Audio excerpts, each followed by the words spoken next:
watching I've been seeing this happen for the last couple of years. I don't know if it's the Trump presidency. The sky is falling. We're freaking out about weather. We're freaking out about news. We're freaking out about politics. We're freaking out about sports. Everybody's hyperventilating. Everybody's hyperbolic. Oh, my God, DeMarcus Cousins signed for the Warriors. Oh, my God, I'll never watch the NBA again. I can't take it anymore. What about the children? Oh. Take a deep breath. Really, when the 60-win Celtics next year face the 60-win Warriors in the finals, you're going to watch golf? Break down a Padre Brewers game? Really? When Klay Thompson's on the market next year and Magic and LeBron are recruiting him in free agency, you don't care about that either. Yeah, my bad. Yeah, the sky is falling. By the way, in Michael Jordan's 6 title years, he played 24 playoff series.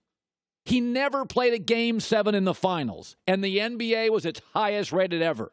In fact, in those 24 playoff series, he only faced a Game 7 twice. The Warriors have already been in a Game 7 3 times, and this puppy's just starting. And why did they go out and get DeMarcus Cousins? The story this morning that Draymond Green and Steve Kerr went out and got him. Why? Because they know how soft Steph is and how soft Kevin Durant is and how soft Nick Young is. That's why they went out and got him. Steve Kerr got into a fist fight with Michael Jordan. Draymond Green will get into a fist fight with anybody. Those are tough guys. They wanted another tough guy in the room. Yes, DeMarcus Cousins can give you 25-12. He's also difficult, enigmatic. The Pelicans were better without him. They swept the Blazers without him. They had a better record without him. He also tore his Achilles. You know what happens when 300-pound guys tear their Achilles? They're never the same.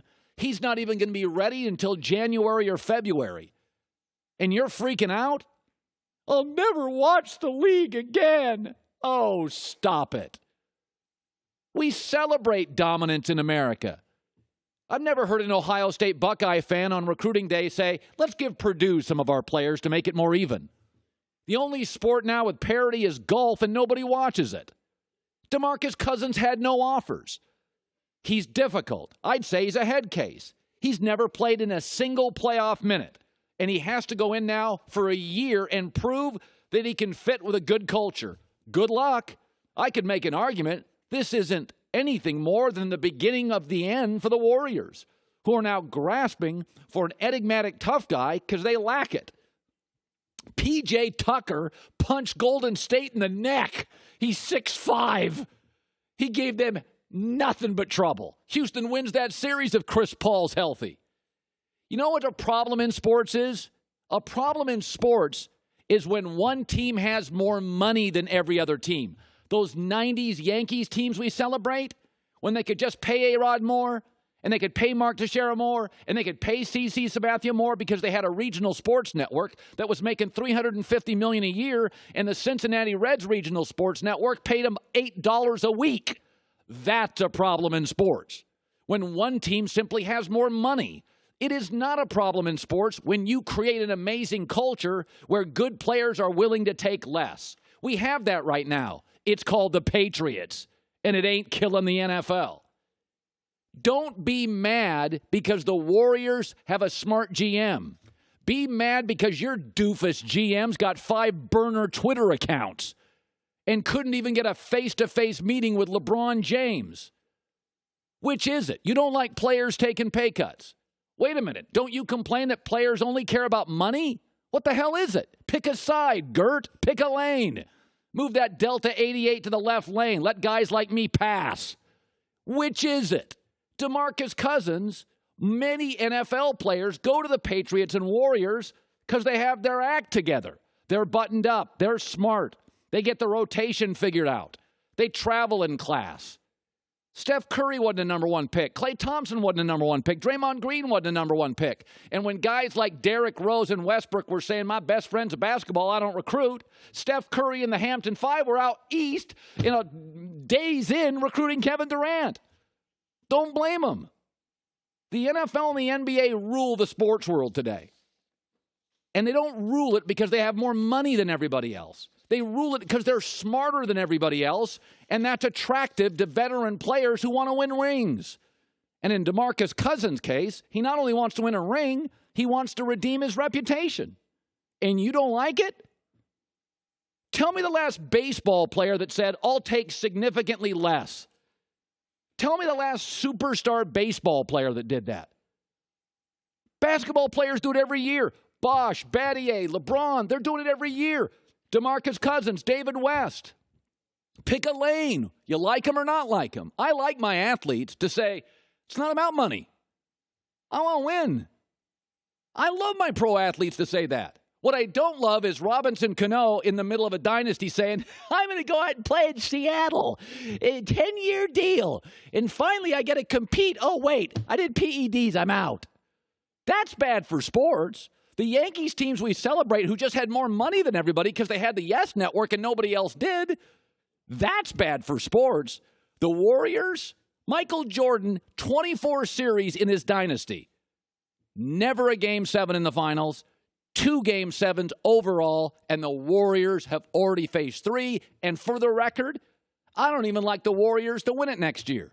I've been saying for 6 months, I'll take the Celtics. I read this story this morning. The famous LeBron James banner in downtown Cleveland is officially coming down. It is, Joy, a 10-story tall billboard. I've seen it. Yeah, it's not going to take a day or two. It's going to take a week or two. And Nike spokesperson said it would take, it's going to take a while.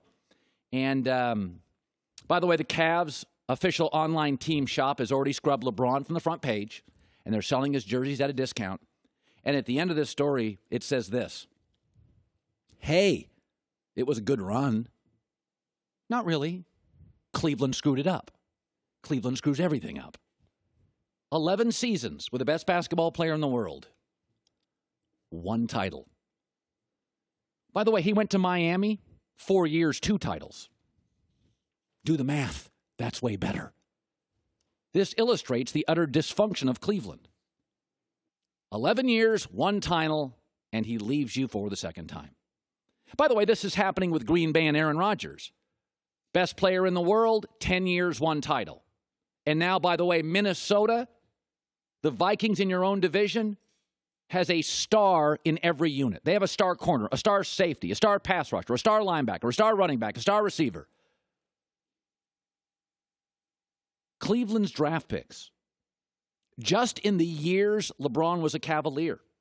I'm not even going to count that they drafted Tristan Thompson over Klay Thompson. I'm not going to count that they drafted Andrew Wiggins potentially. You think that was their ace draft pick? No, Joel Embiid was in that draft. He's a better player. In the years he was a Cavalier, they had 13 picks. None were elite players. In 2006, they took Shannon Brown. Paul Millsap was available 20 picks later. 2008, J.J. Hickson. DeAndre Jordan was available several picks later. 2009, Christian Eyenga. Patrick Beverley, available 12 picks later. And yes, they took Andrew Wiggins, who now isn't happy in Minnesota. Joel Embiid was available 2 picks later. Cleveland's dysfunction screwed this up. When you get a LeBron and an Aaron Rodgers, you don't waste any time. You overpay for GMs. You overpay for talent evaluators. You overpay for scouts. You overpay for a head coach. You overpay for assistants. You overpay for position coaches. Aaron Rodgers is now 34. They don't have close to the best roster in their own division. And he's had 2 surgeries. When Aaron Rodgers became a starter in 2008, 10 years ago, do you realize the AFC was better? Well, the AFC had 6 teams with 11 or more wins. Peyton, Brady, Ben, all in their prime. The NFC had only 3 teams with 11 or more wins. Now Aaron Rodgers, have you looked at the NFC? Every single franchise, every one has a franchise quarterback. There are no easy Sundays. The Bears have their quarterback. The Vikings now have upgraded at quarterback. Don't tell me it was a good run. Green Bay has screwed up Aaron Rodgers. When you get somebody that gifted, you keep people that elevate him. Always. You overpay for coordinators, coaches, scouts, talent evaluators. There are no more Aaron Rodgers on the market. There are no more LeBron James on the market. Green Bay finally figured it out and flushed some people downstairs. But I don't want to hear it was mostly a good run. It was typical of Cleveland. Rockefeller left. Steinbrenner left. LeBron's leaving again. You mostly screwed it up.